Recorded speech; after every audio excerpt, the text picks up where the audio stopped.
Jewish God's name is Yahweh, formed from 4 letters, in Greek known as a tetragrammaton, the 4 letters. The delivery of this name from God to humans appears in Exodus 3:13-15. Let's read. Moses said to God, "When I come to the Israelites and say to them, 'The God of your father has sent me to you,' and they ask me, 'What is his name?' what shall I say to them?" And God said to Moses, "Ehyeh asher ehyeh, I am that I am, or I am who I am." He continued, "Thus shall you say to the Israelites, 'Ehyeh, I am, sent me to you.'" And God said further to Moses, "Thus shall you speak to the Israelites, 'Yahweh, the Lord, the God of your fathers, the God of Abraham, the God of Isaac, and the God of Jacob, has sent me to you. This shall be my name forever, this my appellation for all eternity." As you can see, in the Bible, the God of Jews and Christians, as they still read it in the Bible, declares that this is his name, and this is what they are to call him. The Bible also uses this name numerous times. The problem is that these 4 letters, Yahweh, don't exactly give people the explanation on how to pronounce the name, and signs were only added later to these words, and due to one of the 10 commandments that goes, "You shall not take the name of the Lord, your God, in vain." Jews were usually anxious about the usage of God's name altogether, and replaced the name in prayers and in reading the Bible with Adonai. So Adonai, Lord, or the Lord, instead of Yahweh. Even in one of the most important Jewish prayers, the Shema Yisrael, Yahweh is replaced with Adonai. The prayer goes, "Hear, O Israel, the Lord is our God, the Lord is one." In Hebrew, Shema Yisrael, Adonai Eloheinu, Adonai Echad. When in reality, the text reads, Shema Yisrael, Yahweh Eloheinu, Yahweh Echad. This is how sacred the name is. Now, what is Islam's position on all this? The Quran never mentions Yahweh. The Hadith never mention Yahweh. No Islamic source ever mentions Yahweh. The Quran introduces Allah. Muhammad speaks of Allah. Muslims know their God as Allah. How could it be that such a sacred thing, the name of God, that he, according to millennia-old Jewish and Christian belief, told his people to use, is not mentioned in Islam at all? It doesn't appear anywhere in Islam. Instead, mosques have Allah written all over them, while mosques also have Muhammad written all over them, which is something I'll certainly come to in another video. Aside from this very important point, that the Christian and Jewish God's name is not the Islamic God's name at all, there are so many other factors that would make us conclude that Islam just appropriates the biblical Abrahamic God, and it takes aspects of the religion, but it doesn't represent the same religion or the same God. The 10 Commandments, for example, that we mentioned earlier, that are the fundaments of worship and of ethics in Judaism and in Christianity, are entirely missing in Islam. It would be expected that Islam either mentions Yahweh and accepts this as Allah's name, or Islam never mentions Yahweh and rejects this as Allah's name. The second option is true, or that's what Muslims believe. And here we come to a huge problem for Islam. It is very common among religious groups. Okay, so we heard Apos, or apostate prophet. So the issue here is that Yahweh was not the original name of God. If we read the Hebrew of Genesis chapter 1, verse 1, we see God's name was originally Elohim. And I'll get into this in the next slide. The Hebrew name for God used in Genesis chapter 1 verse 1 is Elohim, which translated into English is Elohim. You can see the Hebrew word right up there.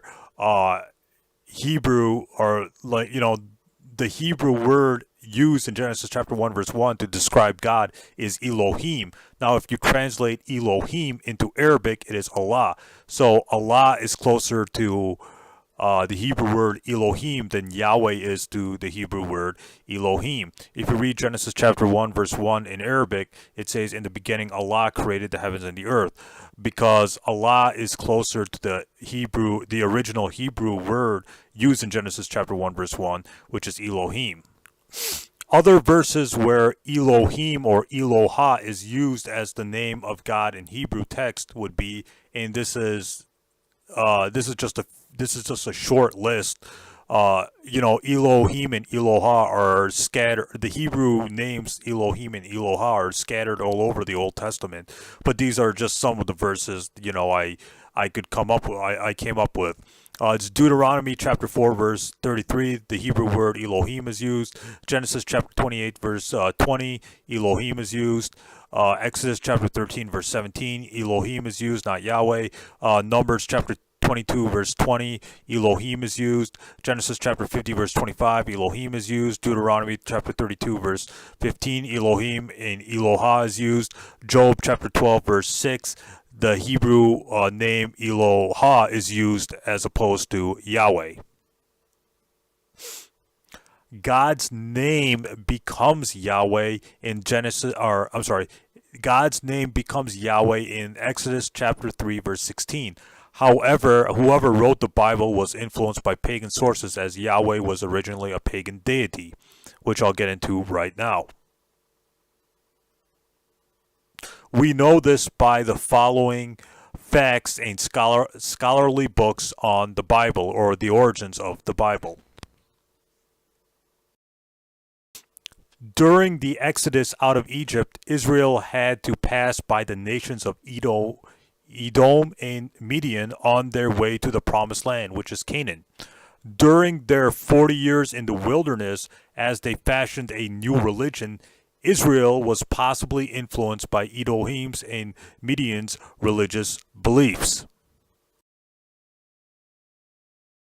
God's name in the Old Testament is transliterated from the Hebrew as Yahweh, probably meaning I am, in Exodus chapter 3 verse 13 to 14. There is an obscure reference in a 13th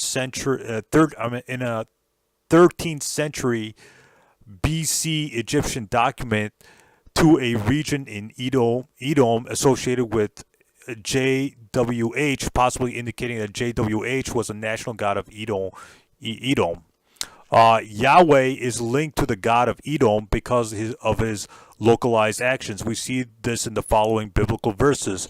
Habakkuk chapter 3 verse 3, Judges chapter 5 verse 4 to 5, and Deuteronomy chapter 33 verse 2. You can read the text on the slide.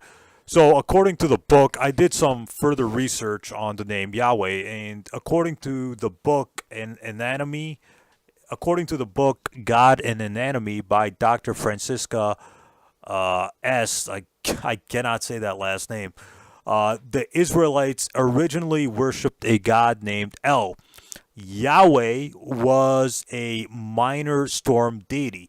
Yahweh had a body, a wife, and other offspring.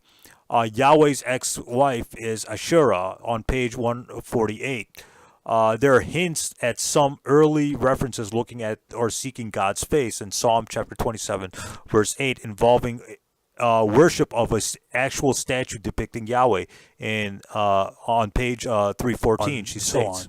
Another point is there's a really good book that came out, I think, back in 2016 or something like that, called The Invention of God by Thomas Rohr. Now, this person actually proves that Yahweh was actually a pre-Mosaic pagan deity, from an ancient tribe called Midian. So basically, Yahweh was a pagan deity who, get this, actually had a wife. So Yahweh was a name of a pagan god, that had nothing to do with the Jews or the Israelites. In fact, the biblical author stole that name Yahweh, as you can see in the map there, when they left Egypt and went to the Midian. They took that name Yahweh from a local pagan god, Yahoo. Yahoo eventually became the name Yahweh.